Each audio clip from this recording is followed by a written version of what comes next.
Hola, ¿qué tal? Qué gusto. Nuevamente, Freddy Huiza para servirte. Perdón. Hoy vamos a conversar sobre otro tema bíblico. Vamos a continuar con la secuencia de hechos después que Jesús murió y ascendió al cielo. La ascensión de Jesús al cielo lo registra el libro de Hechos capítulo 1. Vamos a verlo. Hechos capítulo 1, Jesús asciende al cielo. Dice la Escritura. Versículo 9. Y habiendo dicho estas cosas, viéndolos ellos fue alzado y fue recibido por una nube que lo ocultó de ellos o de sus ojos. Jesús fue elevado al cielo. Es lo primero que revela el libro de Hechos. Pero la historia de la iglesia no quedó en que Jesús ascendió al cielo nada más. En un video muy anterior, revisas tú mi perfil personal, verás muchos los hechos que ocurrieron con la ascensión de Jesús, y lo que van a ocurrir en función de esa ascensión. Hoy vamos a estudiar el capítulo 2 de Apocalipsis. Comenzamos a leer el capítulo 1 simplemente como a manera de introducción, que es la introducción del libro. El libro de Apocalipsis no es un libro para tener miedo, sino que es un libro que significa realmente revelación, la revelación de Jesucristo. Así lo dice el apóstol Juan. La revelación de Jesucristo, capítulo 1, versículo 1, que Dios le dio para manifestar a sus siervos las cosas que deben suceder pronto. La declaró enviándola por medio de su ángel a su siervo Juan. Listo. ¿Cuándo ocurrió esta primera visión? Versículo 10 del capítulo 1. Estando yo en el Espíritu en el día del Señor, oí detrás de mí una gran voz como de trompeta. Más o menos en el año 90 después de Cristo ocurrió esta visión. En un sábado que él estaba en oración en el Espíritu, porque era el día de reposo, tuvo esta primera visión. En el capítulo 2 se le dice, escribe el mensaje a la iglesia en Éfeso. Leamos. Escribe el ángel en la iglesia en Éfeso. El que tiene las 7 estrellas en su diestra, el que camina en medio de los candelabros de oro, dice esto. Jesús primero se identifica como el que camina en medio de los candelabros, o sea, el que está en control de todo, el que está en medio de tu vida, en medio de la aflicción, el que está allí, dice esto. Versículo 2. Yo conozco tus obras, tu arduo trabajo y tu perseverancia, que no puedes soportar a los malos. Has probado a los que dicen ser apóstoles y no lo son, y los has hallado mentirosos. Esto es un periodo de tiempo. ¿Es un mensaje para que tú le puedes comunicar a alguien? Sí, pero esto es un periodo de tiempo también. Y este periodo de tiempo está escrito desde el momento en que Jesús asciende al cielo, muere Esteban y la iglesia continuó su paso para predicar el evangelio a todo el mundo. Ahora, veamos en contexto. Has probado a los que dicen ser apóstoles y no lo son. ¿Qué dice Pablo en función de esto? Gálatas capítulo 6, versículo 17. Gálatas capítulo 6, versículo 17 dice lo siguiente. Pablo, todo su ministerio lo cuestionaban, que no eres apóstol, que no sé qué. Bueno, en el libro de 1 Corintios capítulo, ya te lo voy a decir para que lo busques y lo dejes en casa. 1 Corintios capítulo 9, 1 y 2 y 2 Corintios capítulo 11, versículo 23 al 28, él declara la defensa de su ministerio, pero ya cansado describe esto en el libro de Gálatas. De aquí en adelante nadie me cause molestias porque yo llevo en mi cuerpo las marcas del Señor Jesús. Pablo había sufrido toda su vida desde que se convirtió por el Señor Jesús. Así que no se podía cuestionar su ministerio. Inclusive, casi todas las cartas que están descritas, que llamamos Nuevo Testamento, fueron escritas por él. Y en el libro de los Hechos se habla de su ministerio, porque lo escribió Lucas, su ayudante personal. Entonces tú te pones a ver, ¿quién escribió la carta a Timoteo? Pablo. Hebreo se presume que Pablo. Tesalonicenses, Tito, la carta a los romanos. O sea, Pablo prácticamente es el gran autor de la escritura del Nuevo Testamento. Así que Pablo fue aprobado como apóstol, la iglesia lo reconoció y hoy día también lo reconocemos como tal. Sigo leyendo versículo 3. Has sufrido, has sido perseverante, has trabajado arduamente por amor de mi nombre y no has desmayado. Jesús le había dicho a su iglesia en Lucas capítulo 11, versículo 49, a sus discípulos le dijo lo siguiente. Vamos a leer desde el 47. Hay de vosotros que edificáis los sepulcros de los profetas a quienes mataron vuestros padres. Obviamente le está hablando a los fariseos. De modo que sois testigos consentidores de los hechos de vuestros padres. A la verdad, ellos los mataron, pero vosotros edificáis sus sepulcros. Por eso la sabiduría de Dios también dijo, Les enviaré profetas y apóstoles, y de ellos a unos matarán y a otros perseguirán. ¿Se dan cuenta? El tiempo apostólico fue lleno de persecución y algunos morían. ¿Qué más ocurrió en este tiempo apostólico? La destrucción del templo de Jerusalén. Jesús la profetizó en Mateo capítulo 24, versículos 1 al 3. Leamos. Mateo capítulo 24, versículos del 1 al 3. Estamos hablando de los hechos de la iglesia en Éfeso, hechos históricos que se pueden demostrar. Jesús salió del templo y cuando se iba, se acercaron sus discípulos para mostrarle los edificios del templo. Respondiendo él les dijo, ¿veis todo esto? De cierto os digo que no quedará aquí piedra sobre piedra que no sea derribada. Y estando él sentado en el monte de los olivos, los discípulos se le acercaron aparte diciendo, dinos cuándo serán estas cosas y qué señal habrá de tu venida y del fin del siglo. Para ellos al final la destrucción del templo era el fin de los tiempos, pero para Jesús no. Para Jesús simplemente era parte del periodo de la iglesia en Éfeso. ¿Qué significa Éfeso? Éfeso significa permitido.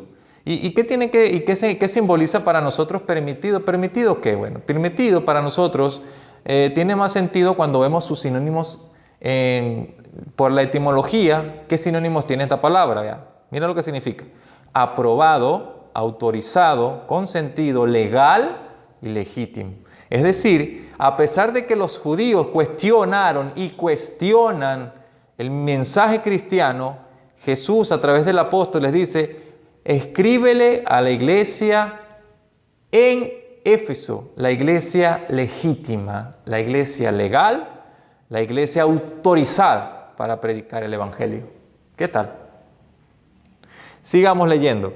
Recuerda, por tanto, de dónde has caído y arrepiéntete y haz las primeras obras, pues si no te arrepientes, pronto vendré a ti y quitaré tu candelabro de su lugar. El candelabro debe ser quitado porque este periodo terminó. Ahora sigamos leyendo. ¿Cuál era ese primer amor? El primer amor que Jesús describe a través de su ángel es lo que dice el libro de Hechos capítulo 2.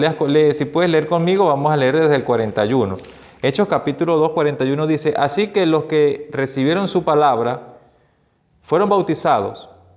Pedro había predicado y se añadieron aquel día como 3,000 personas y perseveraban en la doctrina de los apóstoles, en la comunión unos con otros, en el partimiento del pan y en las oraciones. Esa era la vivencia de la iglesia cuando Jesús ascendió al cielo, la iglesia que los apóstoles trabajaron.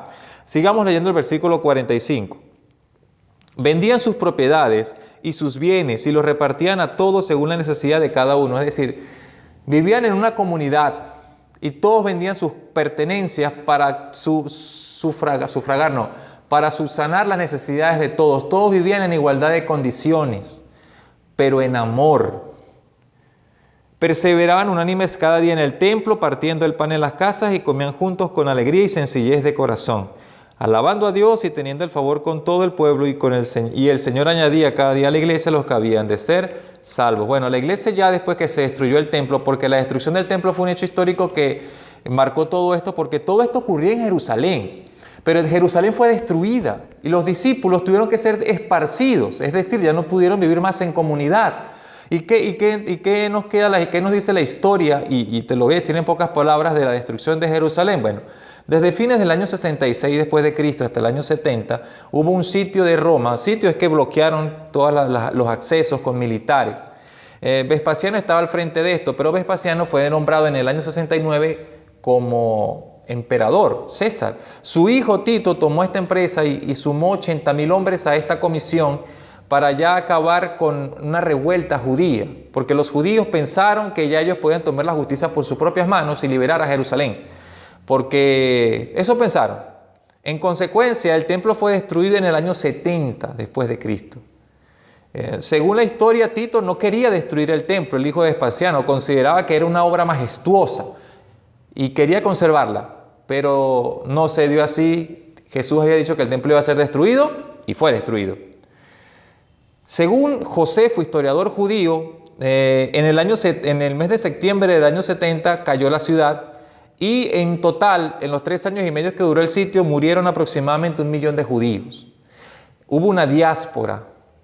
No solamente huyeron judíos, huyeron los cristianos, se dispersaron por todo el mundo conocido. Por eso la iglesia no pudo estar más junta en Jerusalén ni yendo al templo, porque ya no había templo y ya no había Jerusalén. Entonces el cristianismo comenzó una mutación, pero la doctrina era importante. Para la iglesia en Éfeso la doctrina era tan importante que probaban a los apóstoles. Pablo fue a predicar a Berea y los que lo escuchaban primero verificaban en la escritura para ver si era verdad lo que se decía. Hoy día no ocurre así. Hoy día cualquier predicador sale y dice cualquier disparate y la gente le cree, ah, sí, wow, qué predicador fantástico. No. Esto es tu única salvaguarda. Tienes que entender la Biblia. Sigamos leyendo. Versículo 6, capítulo 2 de Apocalipsis. Pero tienes esto, que aborrece las obras de los nicolaítas, las cuales yo también aborrezco. Los nicolaítas son los gnósticos. Eso, la iglesia ha asumido este conocimiento o esta interpretación, que la maneja Ireneo desde el año 185. Él describe que habían movimientos gnósticos en la iglesia. ¿Y qué es el gnosticismo? Básicamente es una combinación del cristianismo con lo que enseñaba Platón, con espiritismo, Pablo lo describe así en la segunda carta a Timoteo. Pablo se lo describió así.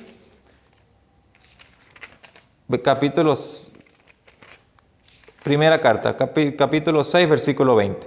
Primera de Timoteo, capítulo 6, versículo 20. Dice, Timoteo, guarda lo que se te ha encomendado, evitando las profanas pláticas. Profana es pláticas comunes, pláticas sin sentido, sobre cosas vanas y los argumentos de la falsamente llamada ciencia.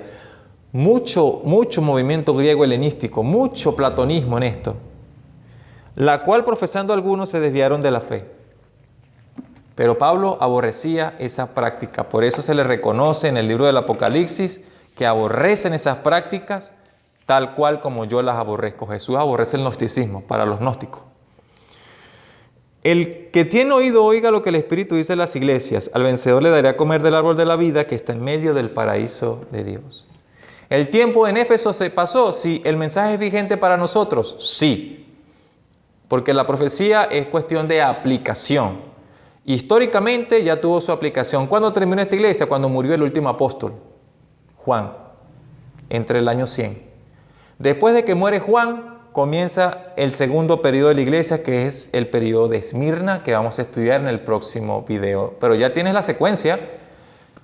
Hasta la muerte de Esteban, 490 años. Pero vamos en el año 100 ahora después de Cristo. Espero que este mensaje, esta aclaración bíblica haya sido importante para ti. Dale like si te parece si lo consideras oportuno, y compártelo si te parece que la información debe comunicarse a más personas. Muchas gracias. Te espero para ver el video de la iglesia de Esmirna. Que tengas buen día.